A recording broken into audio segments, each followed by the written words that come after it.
Hello and welcome to another episode of the Future Hospitality Podcast. I'm your host, Jeremy Wells, joined today by co-host Dustin Myers. We are partners at Longitude, a hospitality branding and design group. At Future Hospitality, our goal is to interview the brightest minds in the industry, gathering insights, ideas, and inspiration to share with you. If you enjoy the podcast, please be sure to leave us a review. Thank you for your support. In this episode, we have the pleasure of speaking with Dr. Romie Mooshtuk, Chief Wellness Officer at Evolution Hospitality, founder of brainSHIFT at Work, and an expert on brain and mental health. During our discussion, we'll learn more about her unique role at Evolution Hospitality, how she's helping to improve the American workforce through her efforts at brainSHIFT, and learn more about the importance of mindfulness and wellness in the workplace. Well, let's go ahead and jump in. Dr. Romie, thank you so much for joining us today. It's great to be here with you all at the Future Hospitality Podcast. I bet this is a first when you started the podcast thinking that you'd bring a brain doctor on, huh? Well, yeah, that wasn't necessarily in the original plan, but I'm really thankful that we got connected and we get to get some of your perspective on wellness and the hospitality industry. I think it'll be really intriguing for our listeners. Well, thank you all for having me. It's an honor. I serve currently as a Chief Wellness Officer in a consulting role for Evolution Hospitality, where everybody knows me as their homie, Dr. Romie. Nice. I love it. So yeah, just for our listeners who maybe aren't familiar with you, can you give us a little background on your professional journey and just kind of how you got to where you are right now? Yeah, so I was raised as a young girl with one success mantra. We have one daughter and you will become a doctor. And so I went to medical school and I entered neurology at a time where less than 5% of brain doctors in the United States were women. I had a passion for brain science and loved practicing. I think my one Achilles heel was I did not manage my stress very well as a brain doctor. And I was burning and churning. I think the way everybody in the hospitality industry is you just kind of, churn through the day and burn the midnight oil and do whatever it takes to get through and wear stress as a badge of honor. And the stress had a negative impact on my overall health. And if people have seen my TED Talk, The Powerful Secret of Your Breath from about 5-6 years ago, they know is I ended up very sick and the stress took me under and ended up in life-saving surgery about a decade ago. And at that point, I found my path for my own healing to integrative medicine and mindfulness. And somewhere in my healing journey, recovering, I had that aha moment, like, oh my gosh, I didn't go through this so that I could heal, but it was how was I going to change the narrative around how we're delivering brain and mental health in the United States? And as I delve in further, I realized, well, by the time somebody has a problem with their brain function or their mood, any neurologist, psychiatrist, psychologist is going to say, gosh, I wish I could have met you 10 steps ago in the journey. And when you look at the data BC before COVID, the root cause of stress and illness was primarily our job. So I founded my company and now I act as CEO and founder of brainSHIFT at Work with a mission of how are we going to improve the brain and mental health of the American workforce so that we are reducing stress, reducing illness, promoting wellness, and reducing the burden of sick care in the healthcare system. And so that's how I ended up on this journey. So I now speak and consult professionally for a living. Largely Fortune 500 companies, professional athletes, global associations hire me now to speak, consult, create customized wellness experiences that, tie in with their culture. And the perfect marriage was myself, my mission, and Evolution Hospitality, where I'm now serving as their Chief Wellness Officer. Yeah, that's such a cool story to hear, kind of the evolution and how you came into contact with Evolution. I'm curious, did you ever think kind of early on in your career that what you were doing in the, mental health area would collide with hospitality in the way that it has? You want to sound intelligent as an entrepreneur and say, this was in my 5-year plan all along, but I wouldn't be authentic. And the one thing I know at Evolution Hospitality is we talk about servant leadership and mindful leadership and being authentic. And no, I had a vision as an entrepreneur and I had to have an incredible amount of trust. You can imagine, like when I started this journey and Evolution Hospitality first brought me in as their keynote speaker for the annual leadership conference, mindfulness wasn't as ubiquitous as it is today. Now the market is flooded with apps and reminders on our watches to pause and breathe. But back then, imagine, it was insane to think a brain doctor is coming in to train you on mindfulness to manage your stress. And so, no, did I know? But I knew that regardless of the industry, when you looked at the organizational psychology data, people were not managing stress well at all. And gosh, if you're an HR professional listening to this, you know that health insurance numbers are telling you that the number of doctor's office visits, the increased number of, people billing for autoimmune diseases, diabetes, being overweight, high blood pressure, that's all related to not managing our stress. So I think, no, did I honestly know I would end up in hospitality? No, but I'm a firm believer as an entrepreneur, when you are serving a mission that is larger than yourself, the universe will align to bring you the people who are ready for what you need at that moment. And it's been an amazing partnership. That's really fascinating. And I'm curious to learn a little bit more about your position being Chief Wellness Officer. It's not something you hear all the time. And I think it's a very forward-thinking move by Evolution. What do you think an intentional wellness program adds to the hospitality concept? And maybe give us a little bit of a peek into how that specific title and new initiative came about. I will. I think that's about a 3-part question. So I'm going to break it down for you, if that's okay. That's what happens when you bring a recovering neurotic neurologist on here to your podcast. So the first thing is, you are right. It's absolutely a visionary role, not only in hospitality, but I would say in all of corporate America. I was one of the very first physicians appointed in this role. Other companies had put HR professionals in this type of a role to be in charge of wellness, but to be a physician to scale. And I really want to pause and think of one of the founders and the previous president of Evolution Hospitality, John Murphy here. I think it started because Evo, which we call it, is 10 years old, and their ethos, their culture was built on wellness. So this wasn't just an idea promoted by HR. This was embedded in the culture, but they knew they needed a way to organize it. And, you fast forward to 2015, they invited me, or 16, I can't remember, invited me to speak at their annual leadership conference and introduce the concept of mindfulness. And I shared my authentic story, and it took, and the message. And, I remember getting a call back from their leadership team saying, what else can we do to continue to work with you? So I, over time, consulted with them, and that gave me an opportunity to learn about their culture and how the unique stressors in hospitality. So I think I just started consulting, doing executive coaching, introducing programs. We did a research study for my book with them. And in 2018, I think John Murphy decided, let's make this role official, bring you in as one of our leaders and chief wellness officer with the mission to scale a customized mindfulness program and a customized wellness program. And so I will proudly tell you, because this is not my doing, this is all of us. We have a guiding principle that none of us is as good as all of us. The entire leadership team came on board, our program Power of Pause.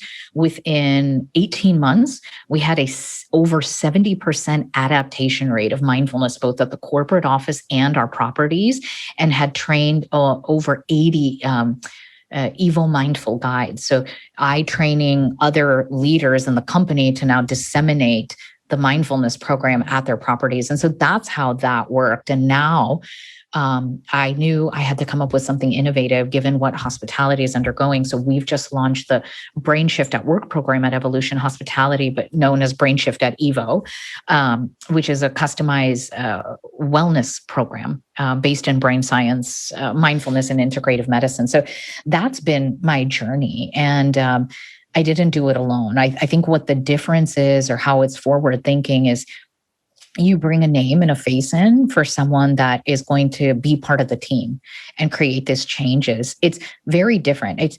I say that my company creates we don't just deliver programs, we create cultural movements. And that's exactly what we were able to do in partnership with the leadership at Evo. It's different than an HR team that's like, oh, let's do a seminar, a webinar, a live program on weight loss. And maybe you get 5% of the company to attend and you're not really sure if anybody followed through, right? We want results. We want tangible results. And so that's what my current role is. And I think my heart is 100% in with the entire hospitality industry when I see the devastation that's happened in the industry over the last year due to the pandemic. It's really fascinating. So the primary focus is on empowering and helping the internal team. Is that right? Or is there any aspect that directly or indirectly interacts with the guests? A little bit of both. So my primary role as Chief Wellness Officer was to improve the well-being in mind, body, and spirit of our evolutionaries, all of our employees. And before the pandemic, that was over 7,000 team members. That was my primary role and focus. The idea is, we invest in our people and that creates results, and that was measurable. We believe that we want every individual to show up at their full potential, whether it's at work or at home, both. And so my goal was always to do that. Now, did it certainly spill over into the culture of all of the different hotels that we have? Evolution Hospitality is a predominantly lifestyle focused, hospitality company and lifestyle hotels, so independent properties. So yeah, did it spill over? Absolutely. When you walk into a hotel and the front desk staff and the manager on duty and the F&B teams have a sense of calm and a sense of connection that mindfulness brings, of course it intrigues and guests can tell the difference. And many times we've heard stories from multiple of our hotels that the team is doing their power of pause in a lobby or public area and guests join in on the mindfulness program. So yeah, I think it's truly a cultural revolution. And I'm so proud of all of our fellow evolutionaries who are taking part in this. Awesome. Thank you for sharing all that. I'd like to just for myself, and I'm sure maybe some people listening, if you could unpack a little bit more about the differences between mindfulness and wellness and what how you kind of describe or define those two separately. Well, I think mindfulness is the key, or I think the secret sauce to being well and healthy in your brain and mind, and for your physical health and your spirit, your spirit being your sense of connection, your sense of purpose.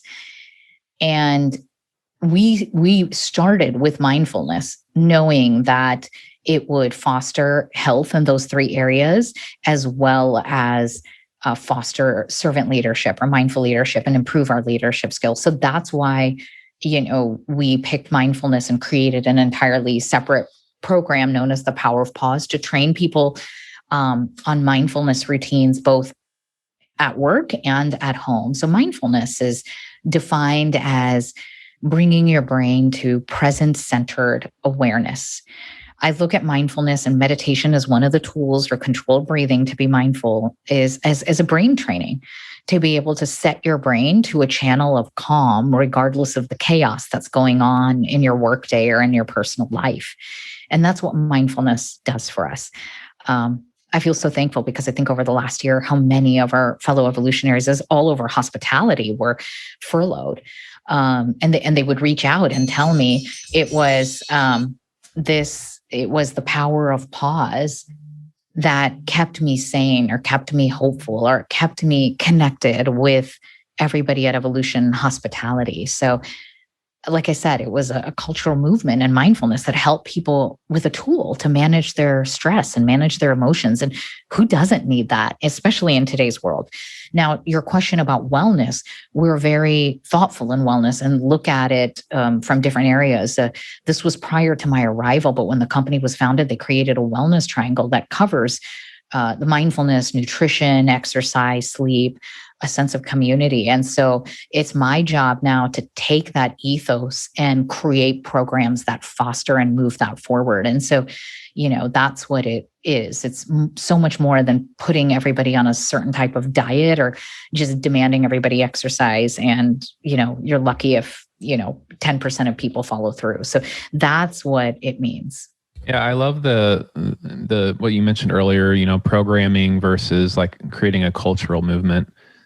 We see this type of thing all the time in the work we do as well in the branding space is, it's important to get people aligned behind a vision and a mission for an organization, but it can't just be people in a boardroom, creating these strategies or these game plans. It has to actually be implemented. And as you mentioned earlier, you want to see, you and your team want to see tangible results from that. And, I love the thinking of, you just mentioned kind of the word tool. I think creating a tool for people to use when it comes to these routines or this concept of power of pause that you're mentioning. Is there any, just out of curiosity, if there's any sort of routine or exercise that you could kind of share with us and our listeners? I don't know how long these take or anything, but just maybe a little quick snapshot of what that looks like. What we trained people to do is now become an integral part of my brainSHIFT at Work program that we take to other companies. And so, mindfulness needs to be tailored to every industry. So for instance, this morning I was virtually teaching about 50 school districts in the state of Massachusetts, and we came up with what we call a brain break at 10 and 2 for their students and teachers.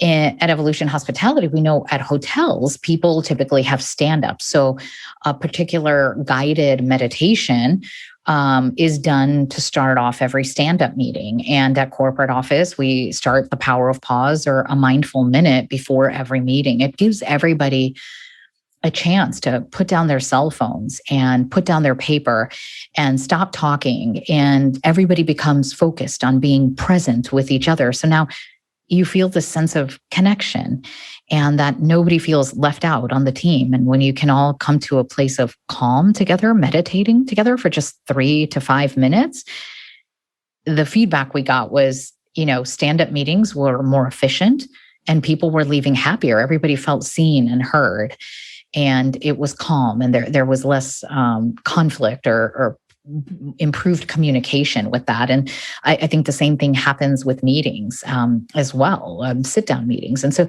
that's how that was implemented. Now, at nighttime, we did the study, initially a first of its kind at Evolution Hospitality, asking everyone to do digital detox and measuring the benefits of that. And I go over those in my Power of Pause lectures that we give around the world now and show those results.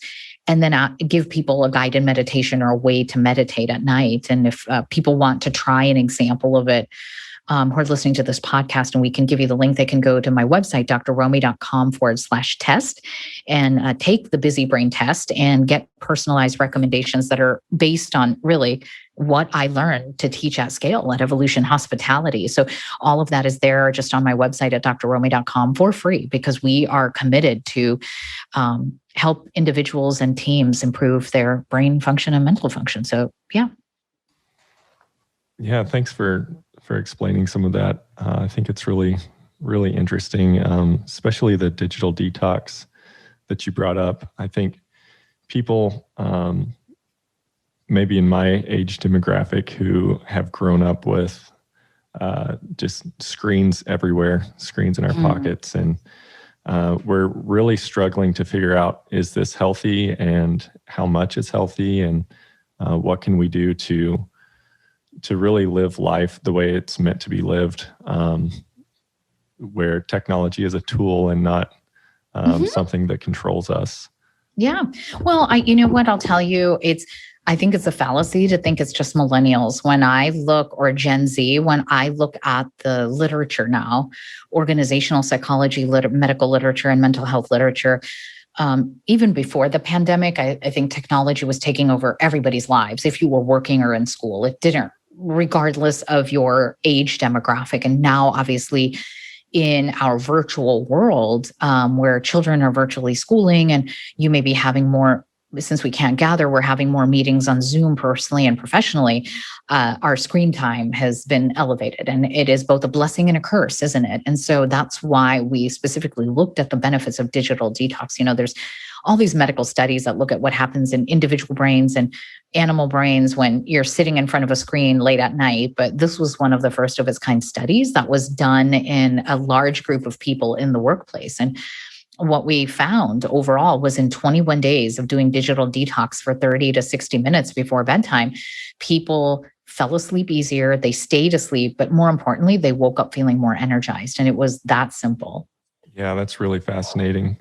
I'm curious, so your primary goal is towards the internal, towards the evolutionaries within the company. I'm curious your thoughts on how some of this thinking and strategy could be applied to a guest. And as we're looking to enhance guest experiences across different types of properties, what aspects of this might you see this being applicable? Yeah, I mean, I think a lot of brands are already, implementing different wellness programs and mindfulness-based programs beyond the spa, right? That you want guests, especially in today's pandemic world, to feel at ease. Traveling is a little bit more stressful for so many different reasons, and people want to create that oasis. So I start with it. It always starts with your team, that if your team is calm and feeling well on arrival, that energy permeates through the entire property. The people make the business. And so that's number one. But two, we work with companies in so many different, outside of Evolution Hospitality, in tourism and travel and beyond. My clients are in finance, fintech. So this is not just about one company, but it translates. And so it should be able to translate to your guests, whether that means when we do gather for business meetings and gatherings again, implementing mindfulness and meditation stations in meetings. People need to decompress. And, I saw that as a popular trend in the meeting and industry space, whether you have an expert like myself leading meditations in the mornings, or whether you partner with one of the well-known companies to set up a meditation bubble or chairs with headphones in your meeting space in a quiet zone. So it can translate to meetings. And I think it can translate to the individual guest experience. We see many brands that are trying to, test partnering with apps and other, ideas to give guests that mindful pause and ability to calm down after a day of travel or business meetings. Dr. Romie, I would be curious, as we're talking about all these different initiatives and these really unique, innovative things that you and Evolution are involved with, as you are looking at the results that you're getting from these efforts, what sort of measurable things are you looking at to see how effective they are, or like the results that you're getting? What sort of KPIs are you guys tracking, or what sort of things on that front? Yeah, thank you. I think initially a lot of it was looking at just adaptation. And so we had to really rely on leaders of different divisions in the corporate office, as well as our GMs, AGMs, director of sales, and to see, and ask and survey. So it had to start out very simple like that. And as we scaled and trained our Evo mindful guides and gave them additional mindful leadership training, the KPIs we were measuring was those Evo mindful guides, did they see an improvement in their 360 evaluations? And the answer was yes. In their leadership skills and their EQ, emotional intelligence, number one. Number two, we measured the results directly in the annual associate opinion surveys, and specifically measuring culture and whether what employees felt about power of pause and had it been implemented there. And so, we could see not only the requests that people wanted a, personal Dr. Romie visit and a power of pause training, but that the associates at every level complimenting the program and saying that it had helped to make them happy at work and had, helped their team dynamics. So those were the initial surveys we were looking at. As I take brainSHIFT at work into Evolution Hospitality and other companies, we actually have internal built tests in health and wellness of, known scales that look at stress and sleep, et cetera, and labs. And so we can measure from week 1 to week 8 improvement in stress scores across areas such as your sleep and your physical health and your mental health and your emotions. So, we can actually see that. And, one of the key things I say is half the battle in that brainSHIFT at work is getting your employees to make a wellness check with their primary care doctor. And we know the last, KPI for someone listening that's in HR thinking, okay, how do I justify this in the financials, is we know that if you can get your employee to go see their primary care doctor and get a wellness lab check, that's it. All they need to do. It doesn't matter what their previous state of health was. If they go see their primary care doctor at least once a year, preferably more, but at least once a year if they're healthy, we know the average insurance cost per employee can go down $300 to $3,200 a year, because we can, catch a lot of silent diseases, et cetera. And so really, those are the 3 areas. Is we looked at individuals, 360 evaluations who went through our Evil Mindful Guide training. We looked at associate opinion surveys, improvement of, and the key we looked was the culture and the value they thought their wellness program brought. And then 3 was this wellness program and the ability to get people healthy. That's really cool to see how you're able to track, and even from a financial standpoint, how it affects the bottom line, which is always a topic on some people's minds. And as it should be, right? I mean, you don't want to bring in a wellness program that's not well thought out and not have results to show for it. Otherwise it just becomes something superficial, and employees will see that. It's if you're just trying to do it because it's trendy right now, but if you're actually getting measurable results, then you're going to have a happier workforce, and we need that today, especially. Absolutely. Yeah, we've definitely seen this becoming more prevalent, more on the forefront of people's minds. Do you think that's going to continue into the future, or how do you see that playing out? Yeah, well, I'll speak to this just from running my company, and my speakers bureaus will tell you the same. It was a tough sell or a unique sell, or almost a taboo subject to say, hey, you're looking for a unique speaker for your annual conference. We have a brain doctor that's going to come shake things up and talk to you about how to measure your stress and mindfulness. And before the pandemic, people thought that was odd. Like, we're a finance company, we're a hospitality company, we're travel, we're tech. Okay, we'll give it a try. And of course, they would experience it, and conversations would occur. Now, AC, after COVID, in our COVID world, it has become apparent, whether you're in hospitality, working at the front line, or working from home, our mental health is suffering. You look at the 2020 American Psychology Association polls, the rate of mental health in women, more than men especially, has skyrocketed. That 90% of all women are experiencing some type of psychological, psychiatric symptom. And the reason I say women, being mindful that 2 men are, hosting me on your podcast, Jeremy, and is that women are more likely to be at the front lines in hospitality. In hospitality, women are more likely to have lost their jobs or taken pay cuts. And so I'm worried as a female leader in hospitality and running my own company of the impact. And so I think across the board, it's a conversation that everybody's having. We've been very busy giving virtual presentations to multiple teams and companies on areas around sleep and stress management and managing mood and building resilience. So I think this is the way of the future, is if you want to continue to survive as a company, you have to put the wellness of your employees at the forefront. Definitely. Yeah, I think that, a lot of people, and we've had this, topic come up in other podcasts in the past, but there's certain things that some might consider a trend in the industry. And I think this is one of those things that's not really a trend. It's just it's a trajectory for the industry and our culture and society at large. Yeah, you're absolutely right. Because, you see some of the first companies like Google and Target who adapted mindfulness around 10, 12 years ago, right?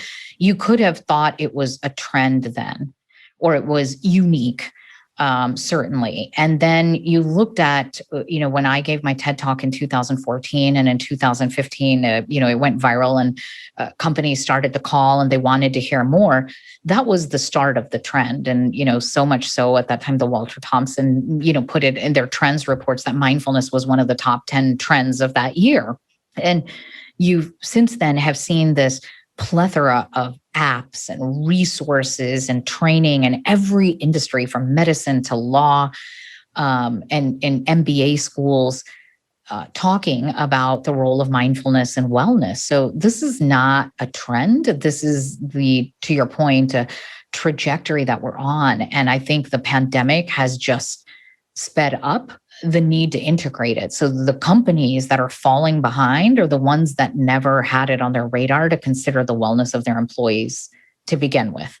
If companies had a transactional relationship with their team members, they're going to find that as hospitality and hotels open back up and travel resumes, they might find it hard to recruit employees back. And certainly, with the competition, somebody is going to go to a place where they know that their company values their well-being. And so I think this is here to stay in hospitality and beyond. Yeah, so good.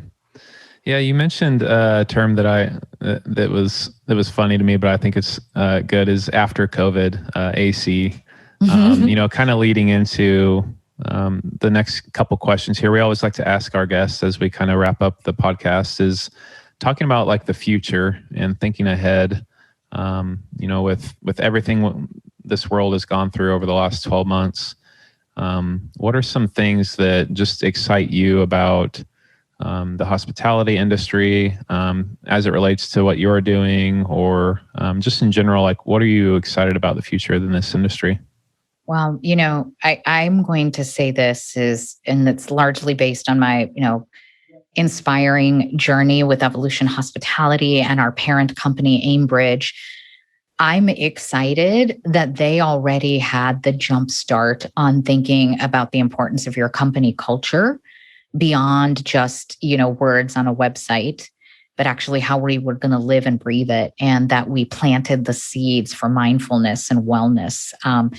What we did at that point, under the leadership and vision of our previous president and the entire leadership team that's there, was visionary. Now to see where we can grow this and create a company of leaders that are managing their stress, resilient, and healthy in the face of a pandemic really gives me hope. And I know that if we can do it at Evolution Hospitality, that it can translate to industries, all industries, just even beyond hospitality. And I think that's what excites me. And the next thing that excites me is that we're finally having open and honest conversations. It's no longer taboo to talk about your brain function, your memory, your sleep, your mood, your mental health.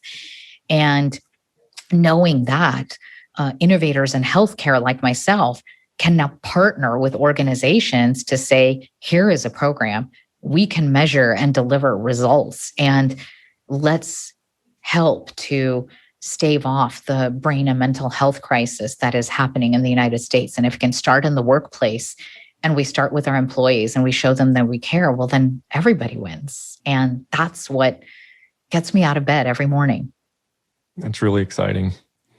We are thankful that you took the time to speak with us.